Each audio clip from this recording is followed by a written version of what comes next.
Inventory is softening.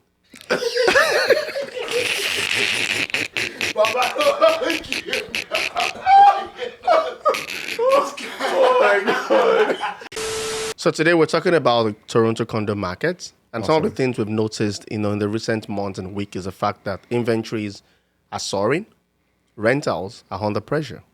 Yeah, and prices are also softening as well as inventory is rising a lot. So You're welcome today to Why How'd You Perd, and it's still with me, Joe. and this is Nasser. Welcome to the YRJ podcast, where we help everyday Canadians build wealth through real estate.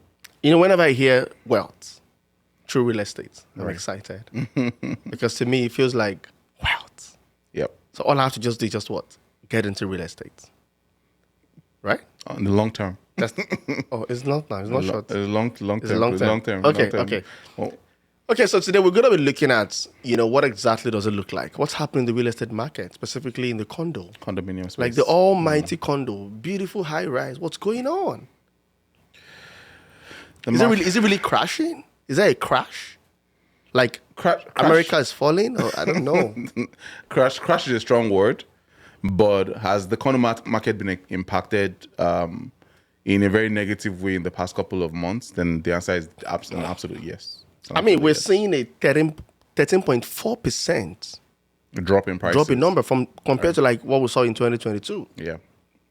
But why is that? What do you think is causing this thing about this condominium quote-unquote crash? I mean, I think, so again, I don't want to say it's a market correction. Right. Right. But I feel like a lot of factors are contributing to that. So number one is slowdown of government with immigration policy.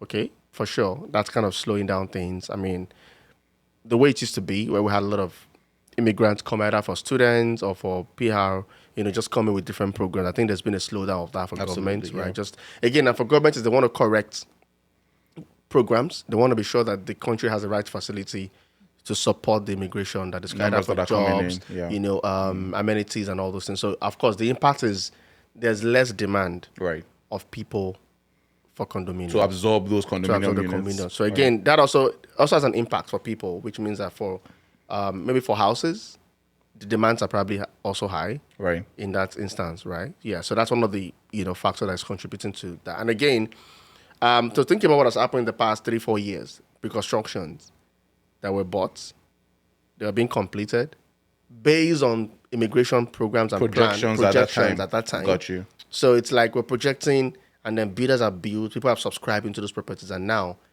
we don't have the people to actually fill those units. And it's kind of like everything is happening at the same time. They all come. Of course, pre-construction has a time frame, 3, 4, 5 years. So it's like it's a mass production now, and then you don't have the numbers to support it. Support that. Yeah, I definitely second that. I know I saw a report that said even builders now, the projects that they were thinking of launching before, they just put them on. They just shelve those projects, right? Because even the amount of inventory, like you mentioned at the start of this podcast, is that they still have that inventory that is yet to be consumed, right? So, the condo market is definitely going through it. It's going through it, and then, but everything, like we said, is in cycles. But now is definitely not a good time for condo investors for sure. Yeah. So I mean, if you're thinking about a 42% year-to-year supply, which is almost about 9,700 units. Wow. That are available in the market. Wow. Yeah. Even on our MLS system, there's just so many condos, so many options to be absorbed. In fact, now I'm seeing landlords are offering incentives for people to come and people are giving 1 month, like 1 month free rent. There was one I was looking for a client and they said, for the first month you pay just 1,000. Yeah. And then the next month, we haven't seen anything like that in a while. So let's look in the condo market. So let's talk about cities or different areas. What shocked me the most is Oakville. Okay.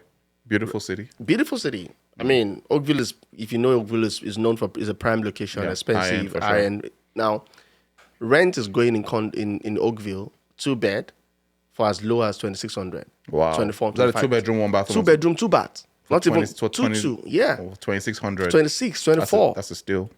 Absolutely. Wow. So, you will never find that in an ideal situation. I mean, as a matter of fact, people don't even look at Oakville as a choice, it's not because it's of the price, right? And now you can find Oakville for as low as that price. Mississauga, Square One, prime location. You're finding a 1-bedroom now for 2,100, 2,200. Some still feel it's high, right? But if you're familiar, if you understand the Toronto market, right, you wouldn't see a Mississauga Square 1 specifically for 21, 22 and call that to be high. Right? No, in an ideal market. Wow. And I think it just speaks to the power of demand and supply. Right. I mean, it's economics 101. Where there's high supply of something, prices drop. Right? There's high supply. Where there's high demand and low supply, then prices increase. And so what we're seeing is that now in the market, in Toronto market, there's like a plethora and high supply of condominium units, and we don't have that demand, like you said, maybe based on the new population numbers to be able to take up those units as well. So this is what's causing prices to drop. Now, what I don't know, and what will be interesting to see in the coming future is, I don't know, do we envisage that the numbers will keep dropping, or are we at a baseline? This will be the interesting thing to see. So it's going to be difficult to say because, again, it's going to be an individual, and I mean, it's going to be an owner's decision to make. It's not like there's a committee, association of owners coming together and saying, at the end of the day, you have mortgage to pay, right? So you have to do something, right? So which is better for you? You want to list it out at a very good rate just to keep going by with your mortgage, or you want to just be stubborn and keep it the way it is for whatever. I mean, again, we spoke about this in our investors session, the episode. It's about business for a business owner. You think about the numbers, right? Even if you want to lose out, right? You don't want to lose out completely. Right? So so you still want to choose. It's like choosing your battles. Right. What do you want to do? Right. You know, it's a call and reaction, perspective. So in terms of answering your question, do we see this going on? We have to keep looking and seeing again, it's a function of policy. If the immigration policy gets better, gets friendly, right, we could then see, things picking up. But if it stays the same way it is, I mean, I think, again, it's going to be an individual owner's choice to determine and it's not like we don't have people making demands for the rent, but it's like competition is more. Right. So people have competition options on the landlord side people have more options to choose from. Like you said, if I had 2,500 or 2,600 to spend now, the question is, would I rent in Scarborough or Toronto, or would I just get like a nice unit in Oakville for 2,600? Yeah. I might consider Oakville if I'm working from home full time and remote, right? So I see what you're saying. Yeah. So at the end of the day, you look at again, for other factors that will come in is your work location. Got you. Your work modality. Is it are you working on site? Are you working remote?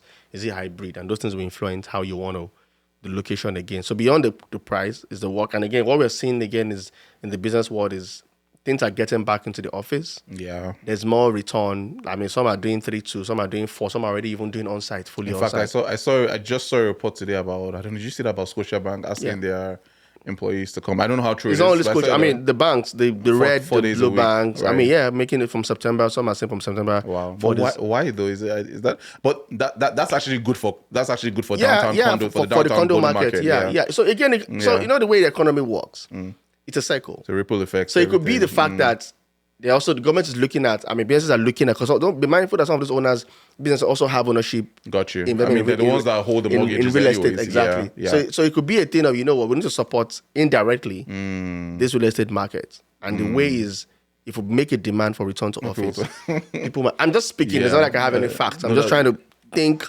What could it be, right? So it could also be the fact that offices are being shut down, which also impact the fact that people are not renting. Why do I want to move into downtown when I could live in a house, right? In the suburbs. In the suburb, and I have a big space and probably pay the same amount of money, sort of, right?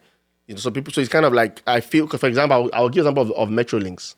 It's a public private partnership with the government, right? Okay. Metrolinx last year declared not too good. I mean, books financials. So what does that mean? Is the fact that people are not committing, right? Because it's strictly a movement, a transportation. You guys are not paying, or you're going on the GO train. Exactly. People are not paying, or people are not commuting, right? And the impact is that the distance is not, people are not moving from a particular area, rather from the east to the west, or from the west to the east, or so they can see that. So part of that was, I feel that the influence of that is the return to office. Yeah. So that would drive that demand. That would drive the demand payments, hopefully. To office. So if you look at it again, I feel like it's part of what is going to, from the bank perspective, to make those calls.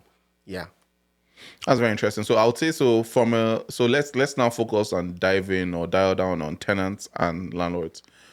From a tenant perspective, I know that for most condominium units, it's usually, an investor-heavy side, right? Meaning that most of these condominium units are people's secondary or their retirement plans. Yeah. So I think people will survive because the investors that are making those investments, they have their primary residence. This is just like a way of them generating income, right? So I see them surviving this whole downturn. But the other thing is that now, what should a landlord be doing? How do you? I know, yes, demand is low, but I guess we can be discussing, okay, how does this benefit, or how can landlords benefit from this in a soft market? Like, what things can they put in place to ensure that their condo units are the ones that people are actually taking or actually have a demand for? So I think for me, before I even talk on that, is I could likely even predict what will happen as far as interest rates is concerned, right? I can likely predict what's going to happen because, again, if you think about it, if we have all these condos, I mean, they belong to people. Right. If they're not paying their mortgage, there's an impact on the financial side for the banks, right? Because even if the bank takes them over, who's going to buy them? It's still going to be on the market. You understand? So I feel that it's going to be a good season for people. Now, to answer, I'm going to speak about two other things, which are going to be an advice to people to say this is a good time to get into the condo market. Right. But before we get into that, in good locations, locations. Yeah. Now, to answer your question in terms of what landlord be doing, be more friendly. Okay, be more accommodating with people. But then remember, we still have the issue with the landlord and tenant board and yeah. So we're not saying don't follow your requirements. Gotcha. We're not saying don't give a house to someone that doesn't have a job, that can't afford the mortgage. Gotcha. No, do all your qualification. Okay. But again, people are now thinking about the soft touch, the relationship. For example, I had one of my clients that wanted to see the tenants, and the intention was to build a relationship. They were qualified, but they wanted to build a relationship. You understand that they have options. Right. Because we have people that be more empathetic. So be more empathetic, create that relationship with them. It's a strategy, right? Just to make them feel more comfortable, feel more warm. So what would I choose? I have a client who is friendly, a landlord who, showed up at the meeting, was very friendly, and I had one who probably never made a call. And the same property, I mean, everything I could do, amenities are all similar. Which one will you go for? Yeah, the one with the friendly landlord. So that's psychology, right? You're putting on people's psychology of, bringing the physical touch, the soft touch, the human touch into the relationship. That's number one. Number two also is you want to keep the condos in very good condition, right? So maybe you want to paint. If the paints are worn out, you want to paint it. You want to put some curtains there. You don't want to go in there, clean their old before they even come for the inspection. Come in as well, yeah. Make sure that the washrooms are clean. Just to create a very good ambience for people to see and begin to imagine themselves, in that location. I think for me, those are the key two things. I wouldn't ask you to lower the price, right? If it's going to impact your mortgage, right? But again, I feel that at the barest minimum, those are the kind of things, you want to do as a landlord. Yeah, and I'll just touch on that and say also, I think one of the key things as well, just be priced competitively. Yeah. So what you see is there's this disconnect between what the landlord wants and what the market is currently saying, right? And that's because landlords for the last 2 years, especially in the condominium space, have been basically having their way. Because if the condominium is built after 2018, then they can basically put it at like any amount that they want, right? For the most part. But that being said, there's still what the market is willing to pay, right? So now that we understand that maybe one building, for instance, can have like 20 2-bedroom units available now. If the last 2 people or 3 people that list the units in your building list at 2,200, if we get your listing and we're putting it as 2,400, the question is, why would the tenants want to pay $200 more? That has to be something special. Exactly. There has to be something. Is it the view? And even now, the view, maybe would the view get you an additional amount? Yes, maybe extra 50, but would it get you like an extra 200? Like make much difference? Yeah, it has to be a very, very good view. Maybe it's like a double-sided view on both sides there, maybe. But other than that, I would say this is a time where, as landlords, and this is the advice we're giving our clients, just be priced competitively. And once you do that, because if you think about the amount of vacancy that you might have, by putting at 2,400 as opposed to 2,200, if it's vacant for like 6 or 7 months, you've lost like almost like 200. 12,000, right? As opposed to just reducing that rent and maybe you losing just about maybe like 600 over that same space of time. So just be priced competitively in this market. I think that would be very helpful for landlords to know. Yeah, and I think even that's for landlord. Then on the seller side, because we also mentioned that, it's cooling down. Yeah, the prices have come down as well. People are not the demand. It's shocking for me to see a 1-bedroom in Mississauga Square One going for 500,000. Yeah, that's a steal. Yeah. Because if you think about the vacancy rate in that location, right, it's a very good location, business centric. People drive all the way from the east to come to Mississauga just for the Square One, right, to engage, to have all the all the main the stores. airport is right there as well, yeah, right? So, yeah. Right. So I think for me, I even saw one that said like 4 nights something, wow. right? It could be, it could be a bait, but again, it's telling, because most of us are selling as asking price, or maybe a little just, over asking, but not the typical, 20-10% over asking that we've seen, over the years. So I think for me, for sellers, I think be realistic. Do your comparative analysis pretty well. We work with a good realtor that could, do a good scorecard, and then be very sure that it's two options you have, to be honest. Is that how you want to sell or you want to hold? Hold, right. If you want to sell, be realistic with yourself. Don't keep things, hanging on the market for too long. If you want to sell, be very sure what you want to sell and be very convinced you want to sell. Right? I think when you're convinced you want to sell, that will help you to make a right call when the numbers are being brought to your attention, and you can be like, okay, now you know what, this is what the market is, right? And don't ask for what is not available, because right now, why would I want to pay a higher price for the same property when I'm seeing what was sold a few weeks ago in that same locality or community? So yes, I think for me, for sellers, is be realistic with yourself. If you want to sell, work with the numbers that the market is saying, and then sell and then move on. And then you could also go buy somewhere else, right? But if you don't want to sell, you can also hold. So I think it's also a good time to hold, as long as you have a buffer of how you want to pay your mortgage and how you want to pay the mortgage and expense. If it's fine for you, if it works fine for you, you might want to also hold for a few times. But again, it's all about business. So think about what makes the right business sense. Sense for you, absolutely. And I think also with respect to that, sellers now, I think sellers are very understanding as well, because now I'm seeing sellers, like I mentioned, giving that 1,000 a month or offering free internet, free Wi-Fi. That's for landlords. Landlords as well. So I'm saying if you decide to hold, be willing to offer incentives to the person that's moving into the property. So it might be that you are giving them internet, like free internet for the next 3 months, right? That's like how much? And even some condos now, like in Mississauga, they come with internet. It's part of the builder's engagement, right? From the scratch. So as a landlord, just put it there, free internet, and you're listening. As well. Yeah. And so things like that. Also utilities as well. Like what utilities are coming with the units. I know sometimes sellers are thinking, or landlords rather are thinking, if it's decide to hold, I think we'll let the tenant pay hydro, gas, water. People are, aside from the rent, people are also thinking about their costs, right? So if there's any way you can, cut down on that as well, that would be realistic, just to assist in getting that unit leased faster and better, and quicker. Yeah, and I think the yield focus, should also be a good point, right? To think about in terms of, when the rents are lower, the vacancies are higher. Yeah.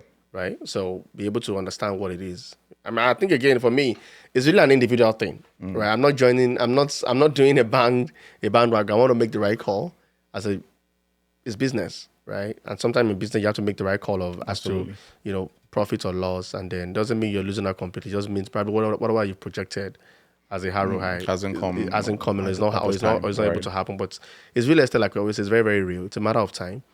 It's definitely going to be. It's going to pick up itself without much of work. Okay, so now let's focus on the positives, because like the Chinese say, with every crisis there's an opportunity, and the opportunity is this. This is time to pick up condos at affordable rates.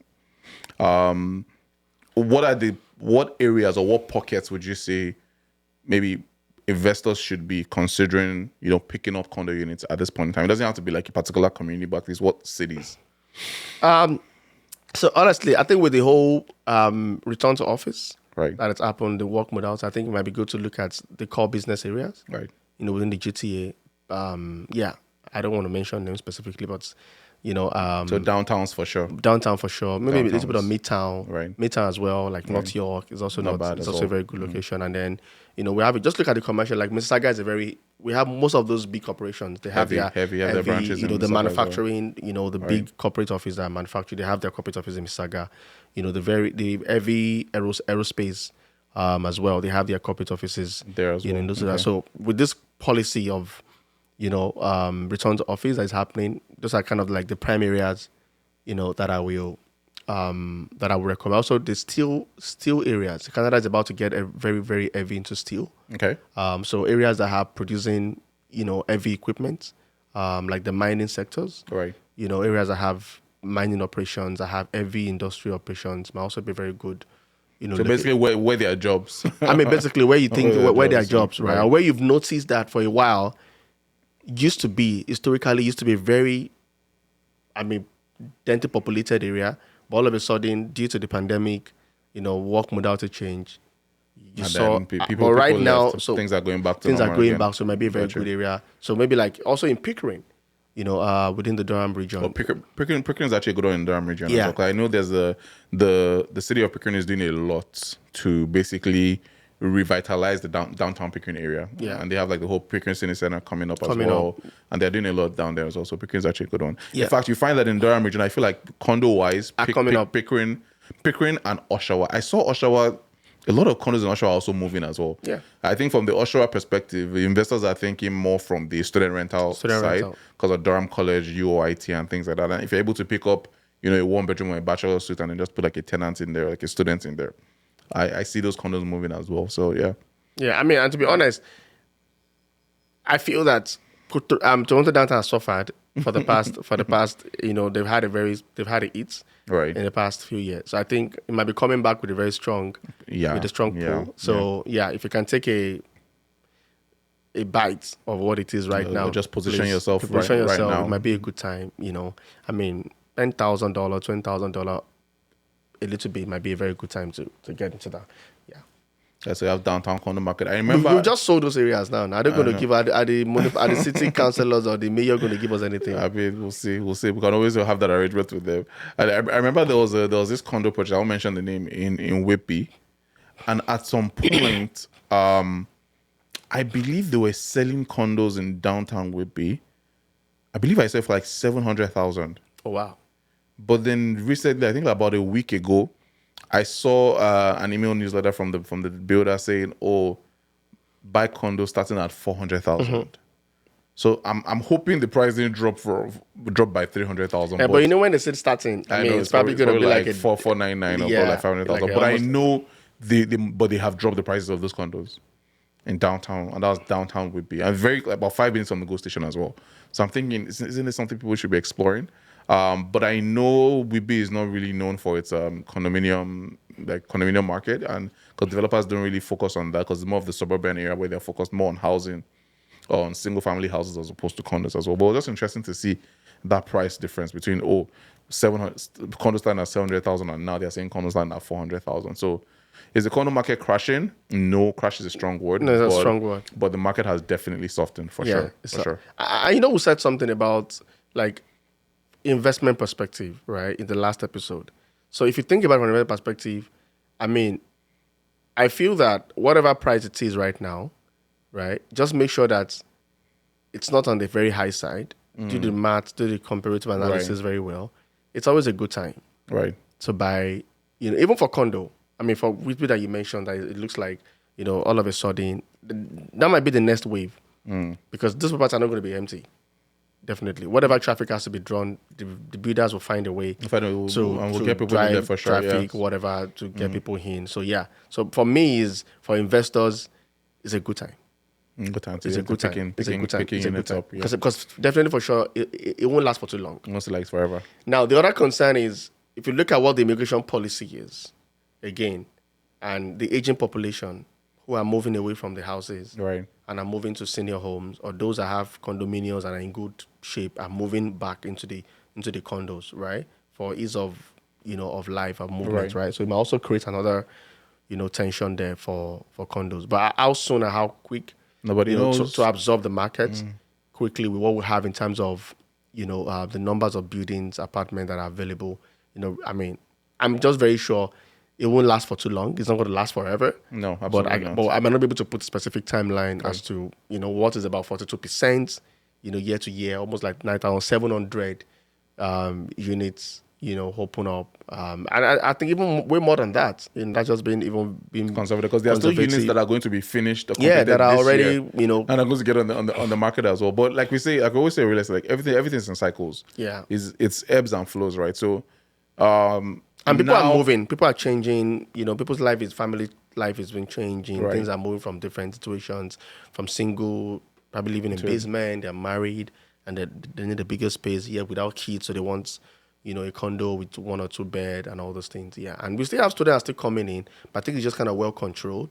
As against what we had 2 years ago. 2 years ago as well, where there was right. influx. But I think just like things are still going to be. It's not like it's like you said. It's not crashing. It's just, I guess kind of like it's like a correction. It's basically a market correction, because Yeah. at some point, even the condo market at some point was, as of last year or early last year, condo prices were actually still high. Yeah. As of last year, it was still like very high. So the thing is that what happens is that when there's a market correction, what happens is what I see that happens rather is that houses take the first hit. Houses take the first in terms of correction. So we saw that house prices started dropping first of all. After houses, then condos started getting impacted, which is like the rental market. And the same thing will happen again is that what I project happening is, the housing market again, single family houses would start picking up again. And then once that happens, once it's that definitely happens, going to impact the When condo. houses get more expensive again, then what happens that people now go back to renting again, and condos will not come back up again. So everything's just always in cycles. So that's the interesting thing about real estate. Yeah. I mean, but I think again, condo will always remain a choice. It has Location to. for people. That's all. People starting up, starting up life, immigrants moving in, people that want to have the city life. And most time for immigrants, when they come in, depending on where they're coming from, they always want to have the city life, that first, downtown life or downtown the condo experience. life. Yeah. So again, for an investor, don't panic. If you have a property now, Just hold on. Just hold on. Yeah. Spend some time with a realtor or with a financial analyst or an accountant to just look at what the math. Spend time with your brokers in the bank to see what they can rework. I think even for bank right now, they're also more flexible now to sit down with you and rework, what structure is going to work for. Because again, we have to be real to ourselves, right? If I'm not renting, What do I do? what do I do, right? So I think it's build the relationship. If you have to spend time. sell, just sell. Sometimes selling especially if you have like a portfolio. Again, it's like portfolio rebalancing. If you have a bunch of stocks, I mean, you have to let go of someone. So if you need to sell like 1 or 2, that's not a bad idea as well. Just because it's better you sell one than you holding on for too long and then it's burning. It's like holding a hot coal. If it's burning, just let go of it. That's also an option. And I think for builders as well, I mean, this might be a good time to also offer incentives. Right, they are. To attract. Builders are doing a lot to attract now. people. Right? Offer me. Give us some incentive. Let's promote them here. We have a lot of people. Yeah, builders are actually getting a lot. So I know I saw a builder giving almost about anyone giving cars. Yeah, I haven't seen cars recently. Actually. No, I know. At some point people are getting Rolexes and stuff like that, but I haven't seen cars of recent. Start giving out cars. It's going to move faster. People buy those units. But the funny thing is that now reports are now actually saying that, and that's the thing about real estate. Real estate is very weird because yes, now there's an oversupply of condos, right? But because builders have stopped or paused projects, what that now means is that 3 to 4 years down the line, we'll be back in the same situation where there'll be pressure on again. the available ones. Exactly. Because they are thinking of today, especially with the whole tariff thing, construction costs have gone up with the cost of steel and things like that. So builders are now taking a step back and they're just landmarking, holding their land and saying, we're just going to wait until things are more favorable. So down the line, we're still going to get back to that point where condos are still going to be in high demand again. I know now it looks as if the sky is falling and all that, but again, it's coming back. And then, I mean, life is changing. Some people are graduating from schools, right? Moving from, getting done from college or universities. From home and exactly. Getting a job. And of course, the jobs are in the downtown hub. The one that Independence. Yeah. And then you see them, people just graduated recently from different colleges and universities. Right. So there's going to be a shift of situation or lifestyle, absolutely. Right? So people are then going to have to move away from their parents, and then want to get property. So I think like I said, it's a good time for investors to buy, right? Any way you can work it out. I mean, if you can grab like 10, make it happen. And I have a strong bias for when it comes to Okay, let me ask you this question. Strong bias for when it comes of the number of bedrooms. What have you seen to be the ideal investment pick for condominiums? 1 bed. 1 bed. You like 1 bed? Okay. I like 2 bedrooms as well.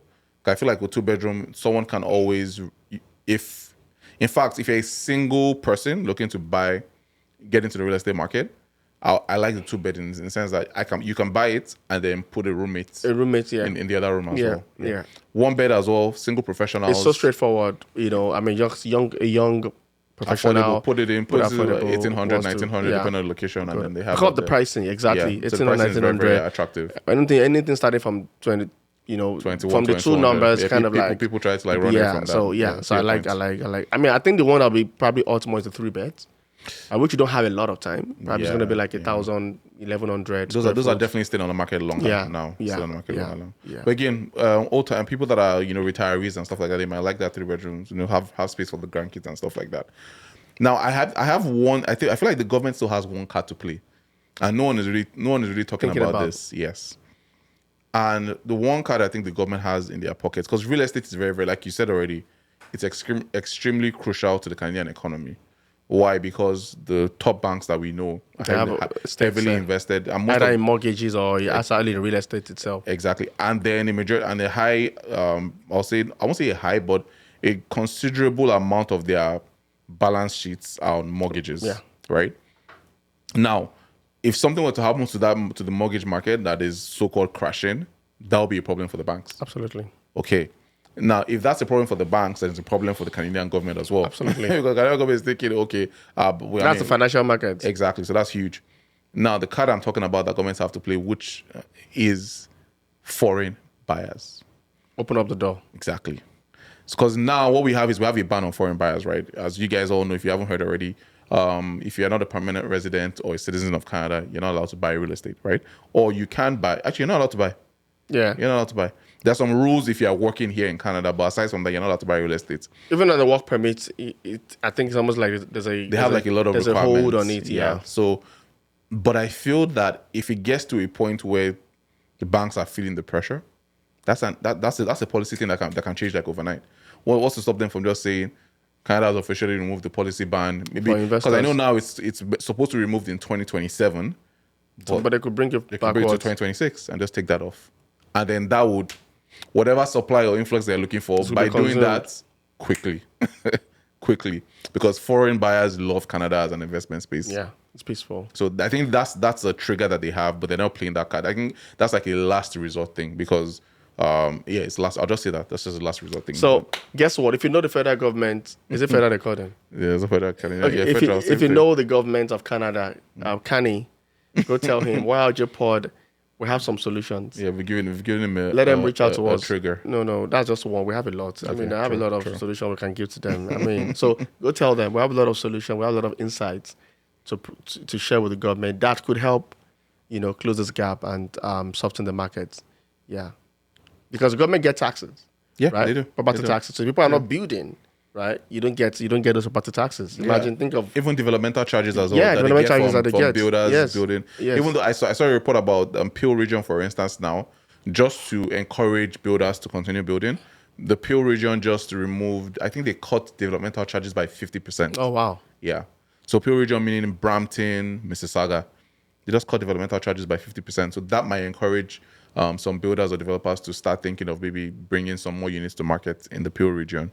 So, but we'll see how that goes. That's the new initiative. I believe that news just came out last week or so. Yeah, and to be honest, I mean, for real investors, you'd be amazed that people are buying. Oh yes, people are in the right location. Like you said about Oakville. Yeah. What's to stop someone from picking up a unit in Oakville? Yeah. Anyone that understands the market. Because Oakville is a lovely city. Has always been a beautiful place to buy real estate. So yeah.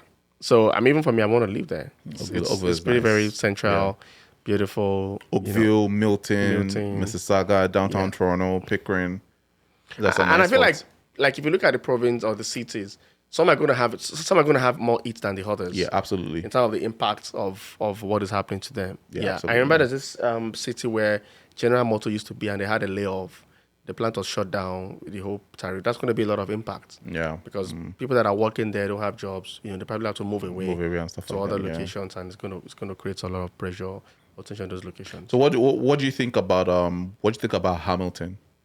the condo market in Hamilton? Because I know you had mentioned that, like, your in the previous episode about your buyer buying an investment property in Hamilton. So for the condominium market in Hamilton, I'm curious to know how it would react. Because Hamilton was always seen to be like the next. It was like the projected next location. Next best location. I know they still have the students thing from McMaster University and all the colleges, but what do you think about the condo downtown space? I mean, I think the university might actually be very helpful. Right? Because the reality is, I mean, what drives downtown is businesses. If business operations are not available, if they're not operating, they're not. That's a valid point. There's really, I mean, why do I want to live in a downtown when the biggest value is the proximity to work? Yep. Right. So I think that the other next option is the university that's there that will help to drive that traffic. But again, if immigration picks up, most time when immigrants come, they always like Hamilton. Yeah. Kind of very friendly. And it's quite affordable. Affordable option compared to which is why I said well. different cities are going to have the impacts in different variations, right? Somewhere like St. Catherine's, the schools are also there. Yeah, Brock right? University. It's also going to help absorb it a little bit. But areas where you don't have the schools, they might take more eats. Where those that have the businesses might take lesser eats. Even those that have the big stores, the big shopping area, are also getting the eats because the purchasing power is pretty very low for people right now. Got you. So influx of customers coming in to buy things in store. That foot traffic is not there anymore as it used to be. But again, let's see what the policy of the government, the new government will have, how they ease off things and how it's summer already. You would have expected things to be so, bubbling, but it's not. I think it's still picking up, but it's not what it used to. I think people are really being very careful of their spending. Abilities and the government still has they still have a second trigger. Like now we mentioned about the foreign buyer thing, but even before that, a more immediate solution is they still have the reduction of interest rates. Yeah. If they decide to do that, this encouraging. Year. Yes, that would also help as well, right? Because what would happen is if the government is to announce, and people are projecting that they have about, or experts are projecting that they have about one more interest rate reduction before the year runs out, but if they do like maybe two or three, that would spur up demand, and maybe younger buyers or first time home buyers will be encouraged to jump into the condo market as well. Yeah. So before we wrap up today, I want to share a steal to anyone. It's a good time to buy detached. Okay. It's a good time to buy detached. Okay. It's a good time to buy detached. If you want to hear more on this, I'm not going to share that information. If you want to hear more on why it's a good time to buy, have you been thinking of you want to buy a detached? What I'm buying detached, a single standalone home, and you'd be like, it's not possible. This is a good time to get into it. So if you want to learn more about what the strategies, why am I saying so, what am I seeing to make that conclusion, you want to stay plugged in on our next episode on YRJ. Do you have any final thoughts? Just want to takeaways for investors and for renters or for sellers. As an investor, one thing Joe has mentioned and dwelled heavily on is if you decide to jump into the condo market now and buy a condominium, focus on areas that have a high commercial and business activity. This is not the time to go to remote areas once again. Not that we're putting aside remote areas, but just focus on whether it's a core business activity or where you know that there'll be demand based on people coming back to the office and things like that. From a tenant perspective, this is time to make that switch. If you want to upskill from sharing with a roommate, and you want to get into those beautiful condos with a nice view, this is definitely the time to make that switch as well. I have a few condos I could recommend, but I'm not marketing, I'm not paid, so no free ad. But you could reach out to us. I could work with you. Just pick our numbers. If you have any comments or any question, or probably you feel like there's something you want to hear us talk about, or there's a burning topic or subject, you just put it on the link, or you could reach out to us on our Instagram on at Realtor Joe Adesoya and NASA Atta1, or even at the YRJ podcast as well. Someone will definitely respond to you and we can take it up from there. Till we come your way next time, it remains your humble self, Realtor Joe. And this is NASA, and thank you for joining us on this episode of the YRJ podcast. So see you on the next episode where we're going to be talking about what's happening with the detached market. Take care, guys. Take care. Bye.